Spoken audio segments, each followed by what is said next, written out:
Hello everyone. Today I'm going to discuss about IPv4 addressing configuration and verification. This is very important and a very basic topic for the people who just join the networking field and they are just working as either a network admin or they are part of the data center NOC team, Network Operations Center team. So for them, it's very important to understand the IPv4 address concept. So it's a 32-bit number that uniquely identifies a network interface on a machine, right? So it divide on four different parts, and each part is having four 8-bit field that is separated by periods. Each 8-bit field represent a byte of the IPv4 address. Okay, so if you see the diagram, the IP address which is mentioned here is 192.168.1.1, where 192.168.1 is the network part and 1 is the host part. And if you see above, it mentioned in bits. So 8-bit is called as an octet and total bits are 32 bits.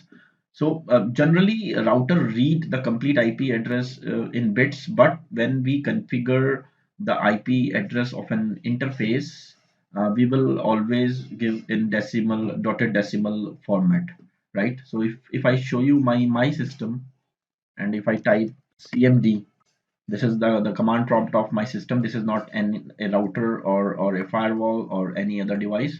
So if I type ipconfig, and you will see the IP address is configured as in dotted decimal format. Even we have IPv6 address as well.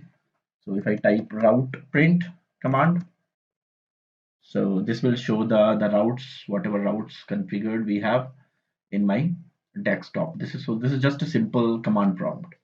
Now let me explain you, like everyone knows about the commands, how we can enable the IP address. This is very basic on an interface, but you don't know what exactly that command is doing. So if you go to the config terminal mode and then go to the interface mode, you will put the IP address, right?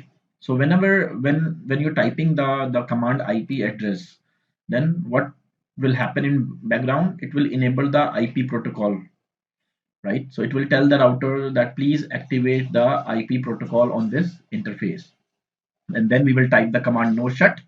That means we are electrically activating that interface to send the data out, because everything is signal at end of the day, right?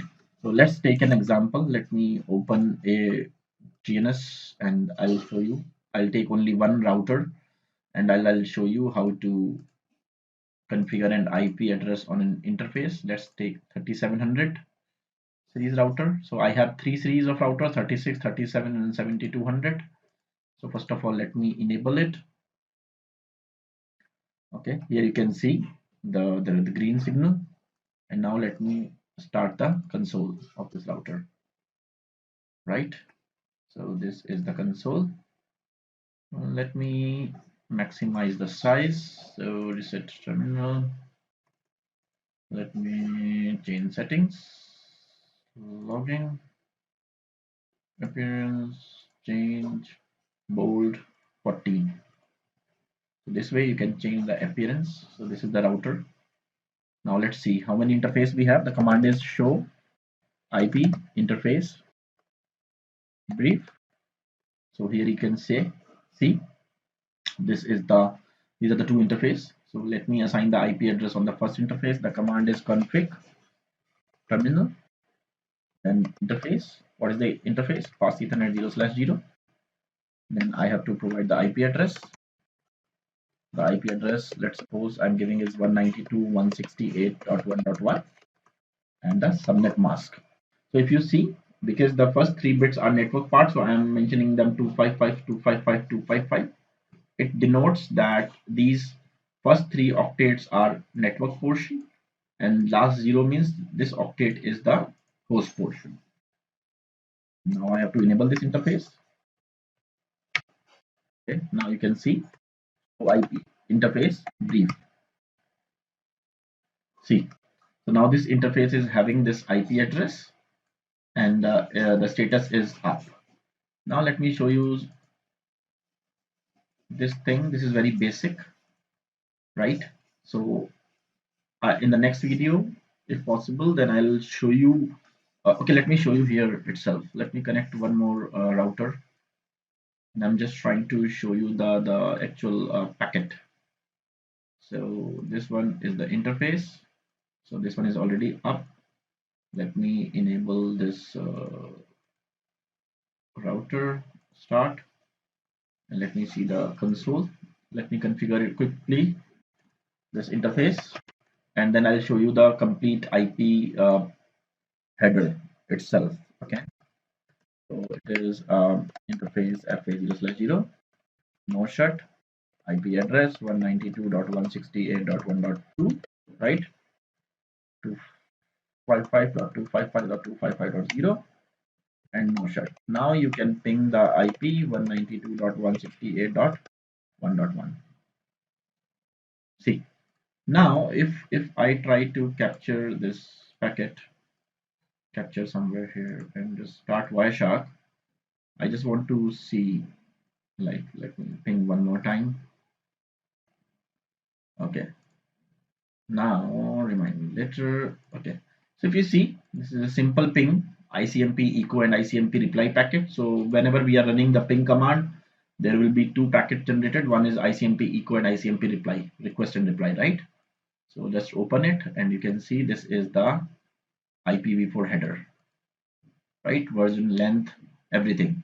So down the line you have to know each and everything regarding the IPv4 header. What is the meaning of this time to live meaning, protocol, what is the protocol, source and destination, right? So in this video I just told you about the IPv4 address, what it is, and whenever we are configuring an IP address on a router interface, it will always be configured as in decimal format. But that doesn't mean that the router itself is taking it as in decimal format. It always took it in the binary, and in end of the day everything is like the electrical signals, right, or the light waves. So this is all about IP addressing. Thank you for watching. If you have any question, you can mail me. Okay, I'll mention my email address in the description. If you need more information about the configuration, um, um, I'll share more videos according to your requirement. Thank you.